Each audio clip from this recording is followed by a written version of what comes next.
On that day they read from the book of Moses in the hearing of the people, and in it was found written that no Ammonite or Moabite should ever enter the assembly of God, for they did not meet the people of Israel with bread and water, but hired Balaam against them to curse them. Yet our God turned the curse into a blessing. As soon as the people heard the law, they separated from Israel all those of foreign descent. Now before this, Eliashib the priest, who was appointed over the chambers of the house of our God, and who was related to Tobiah, prepared for Tobiah a large chamber where they had previously put the grain offering, the frankincense, the vessels, and the tithes of grain, wine, and oil, which were given by commandment to the Levites, singers, and gatekeepers, and the contributions for the priests. While this was taking place, I was not in Jerusalem, for in the 32nd year of Artaxerxes king of Babylon I went to the king. And after some time I asked leave of the king, and came to Jerusalem, and I then discovered the evil that Eliashib had done for Tobiah, preparing for him a chamber in the courts of the house of God. And I was very angry, and I threw all the household furniture of Tobiah out of the chamber. Then I gave orders, and they cleansed the chambers, and I brought back there the vessels of the house of God, with the grain offering and the frankincense.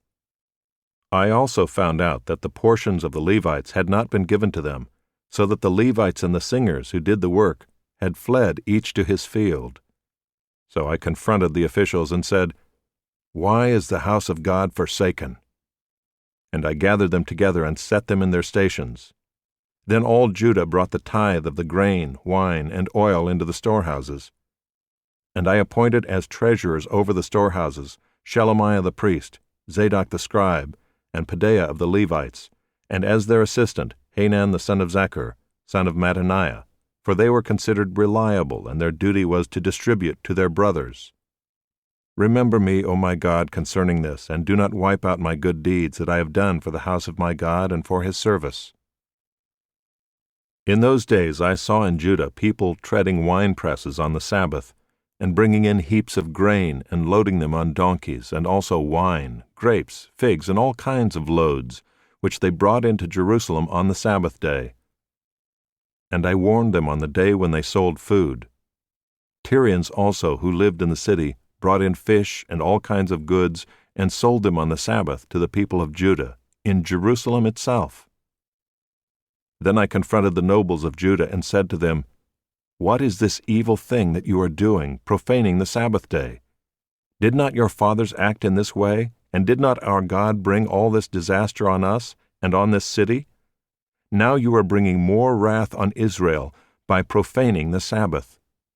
As soon as it began to grow dark at the gates of Jerusalem before the Sabbath, I commanded that the doors should be shut, and gave orders that they should not be opened until after the Sabbath.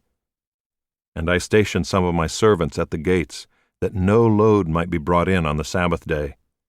Then the merchants and sellers of all kinds of wares lodged outside Jerusalem once or twice. But I warned them and said to them, "Why do you lodge outside the wall? If you do so again, I will lay hands on you." From that time on they did not come on the Sabbath.